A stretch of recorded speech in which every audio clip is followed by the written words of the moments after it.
مهاجران مهنتی و اعضای عائله آنها به آزادی و دخل‌ناپذیری شخصی حقوق دارند.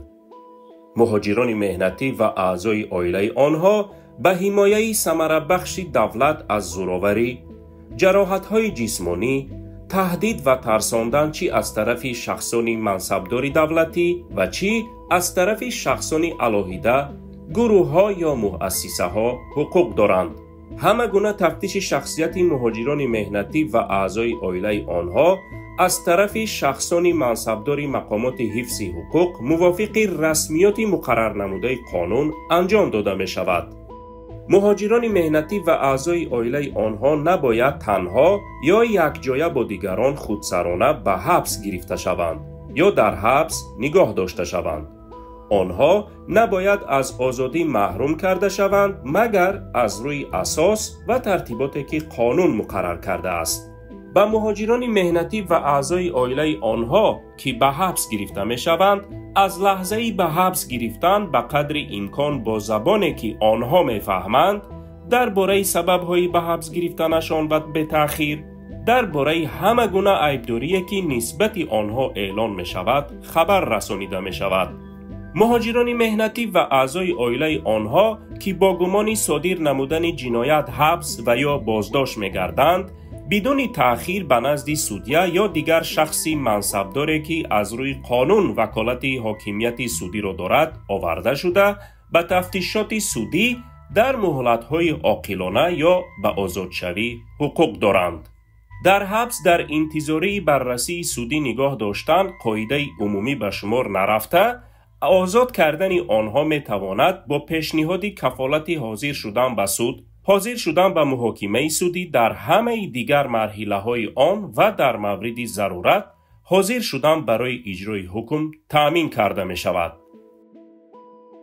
در حالت به حبس گرفتن یا در محبس نگاه داشتن یا تا سود در حبس نگاه داشتن و یا به این یا آن شکل بازداشت شدن مهاجر مهنتی یا اعضای عائله او.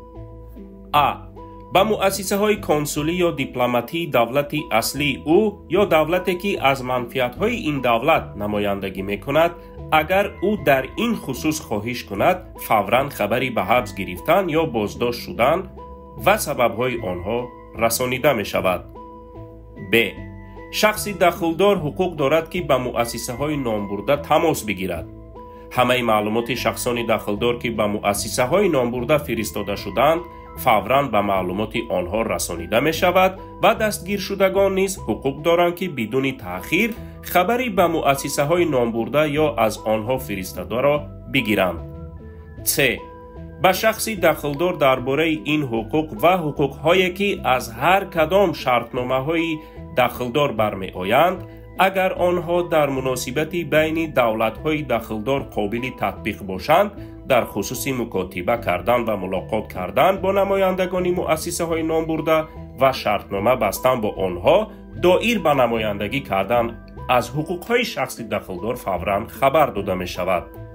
مهاجران مهنتی و اعضای عائله آنها که با سبب حبس یا دستگیرشوی از آزادی محروم شده اند حق دارند که در سود پرونده آغاز کنند تا که این سود تواند به تأخیر درباره قانونی بودن بازداشت آنها قرار برآورد و اگر دستگیرکنی غیر قانونی باشد در خصوص آزاد کردن آنها دستور دهد.